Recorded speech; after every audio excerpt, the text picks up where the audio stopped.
Morning. Solo hunt today, hunting a new piece of property and trying something a little off the wall. Hunting just this little tiny pond here.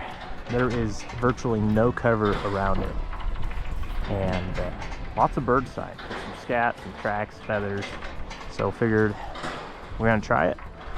Going to be using this windmill and tanks as my hide. I'm gonna have the sun at my back. Wind is going really good at my back, and figured give this a shot. Just a really small decoy spread, a widgeon, pintail, gadwall, a few mallards, and they're just right on the edge here. And any birds that do show up should decoy coming right in. Don't be able to see me with the sun at my back. And one bird, and this will be a very successful hunt. Already had 2 teals fly by, so that's encouraging. Got a few minutes till legal, but fingers crossed, get something on here. Oh, that wind keeps cutting through. Sun can come up and start warming stuff up anytime now, because it's pretty brisk out here right now. I've not seen a bird fly since those 2 teal before legal, but I'm still hopeful that something will come in here. Look at all this.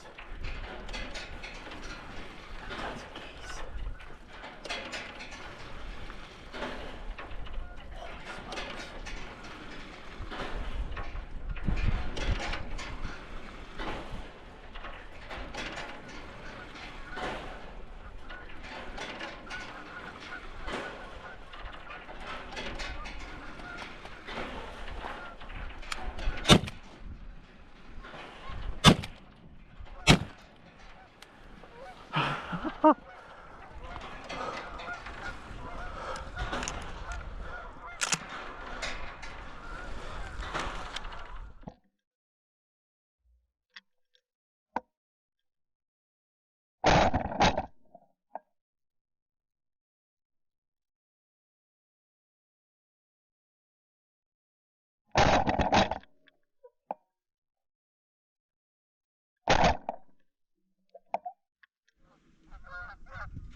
Holy smokes.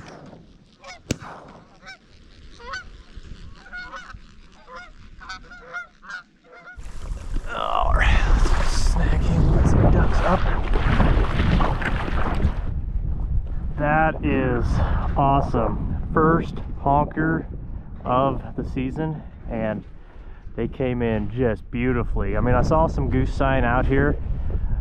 Did not anticipate all those honkers coming at once.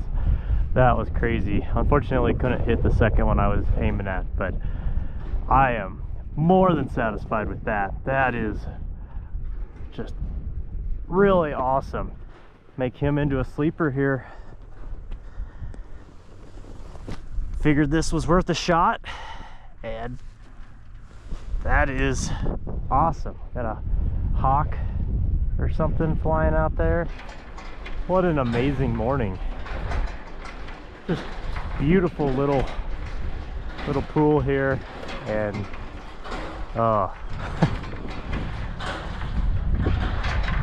might have been the only flight of birds I'm gonna get, but it's all right.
I saw him way out there, so I ran out, turned the spinner off. I thought they were gonna just, I mean, and if I had some decoys other than a sleeper, they probably would have.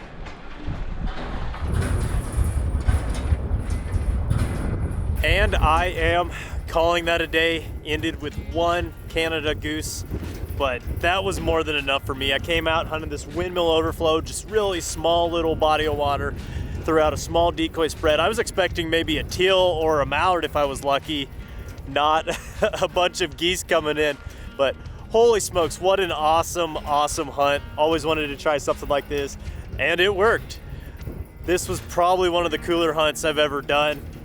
Hidden in the shadows of a windmill, and oh, I am just tickled about today. What an awesome, awesome day. Gonna cook this goose up for some dinner, and oh, this was so cool. All right, got the goose all cleaned up, rested him out, took the thighs and legs off him as well, and let's cook him up. Okay, take those, leave those away for a sec. We're gonna start with the celery. So I just got 2 stalks. Cut the celery up. We want it diced. I've got this handy dandy chopper here. So we're just gonna use that. Celery's done. These are sweet peppers I grew. They're not quite ripe yet, but the frost came, killed everything. So I'm gonna use them for this. We're gonna take them out and de-seed them real quick. Get those out of here.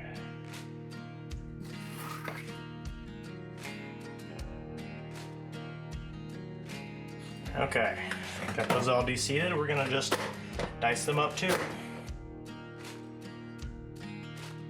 All right, we're gonna do the same thing now with a medium onion. This is a yellow onion. I'll just do that.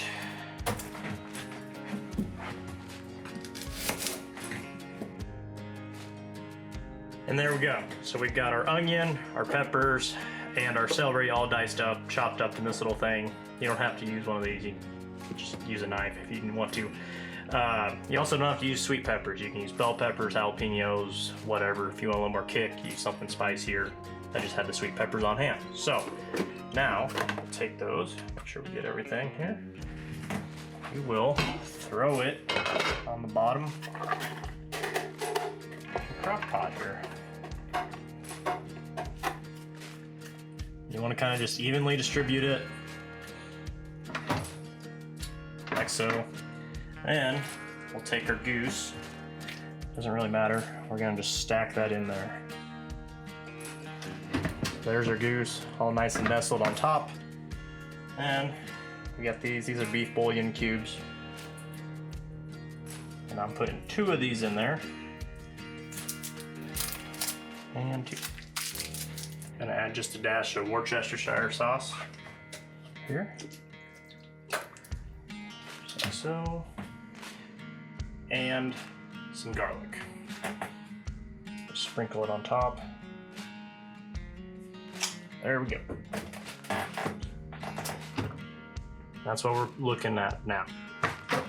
Last thing we gotta do is add enough water to cover.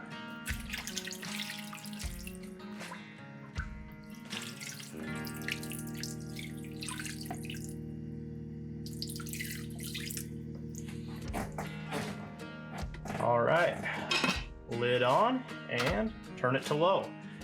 I'm gonna leave it on there for 12 to 18 hours. I'll check on it here tomorrow and we'll know it's done if you can take a fork and pull it apart very easily so you can shred it up.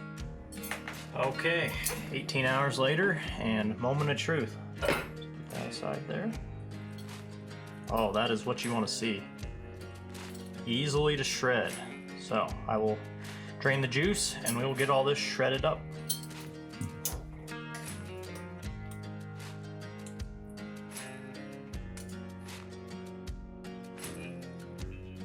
And that's what we want right there. That looks really good.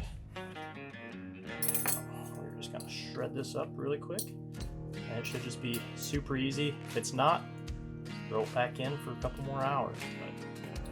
But 18 hours is about perfect.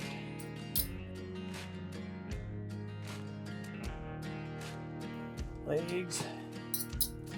There's a lot of meat on the thighs and legs of a goose.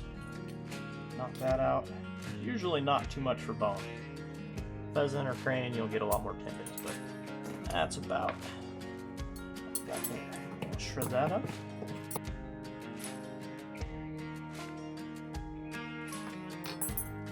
Okay, there we go. We've got our shredded roast goose, and you could take this a lot of different ways. What I'm doing today is I'm going to put this in a brown gravy, put it on top of mashed potatoes and toast, and we'll do that now. Got my mashed potatoes right back here, whipping those up. Pretty easy recipe. I just peeled some potatoes, boiled them in water, threw some butter and milk, and just a dab of garlic powder and Worcestershire sauce in there. We're letting them kind of boil down so they thicken up. So I'm going to take a shortcut. I'm going to do just brown gravy mix in this saucepan here. And all we need is 2 cups of cold water and 2 packets of brown gravy.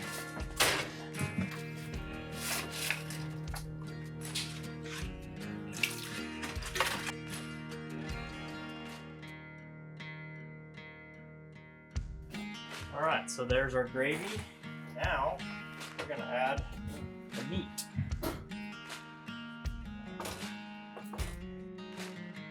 And we are just going to stir it in there, try to get it evenly coated.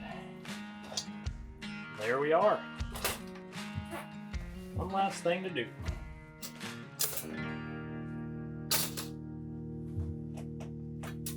Alright, now we get to assemble it. Cut my toast in 2. I'm going to throw a daub of mashed potatoes on there. There we go. I carve out a spot for the meat, like so. I'll grab some meat, just like that.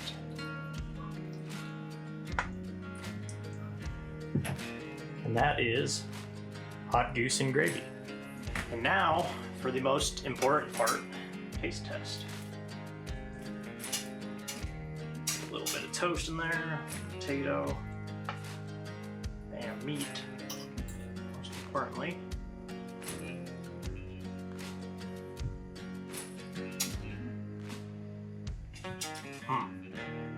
That was really good. So I like to use this recipe. You can use it for ducks, cranes, geese, whatever, but it's a fairly simple recipe. I'm sure you could make your own brown gravy too if you wanted to. I went the easier route, same way with the mashed potatoes. You can just buy the instant homemade, taste a lot better, but really good, easy recipe, really good way to heat up a lot of birds. But this is delicious. One of my favorite recipes to cook, how to cook goose, and use most of the goose too. So, I'm gonna go finish the rest of this, but that is all I have for you guys today. Thank you so much for watching. Hopefully you enjoyed it. Be sure to go out there and support those conservation organizations, Pheasants Forever, Ducks Limited, Delta Waterfowl, and we'll catch you out there. See ya.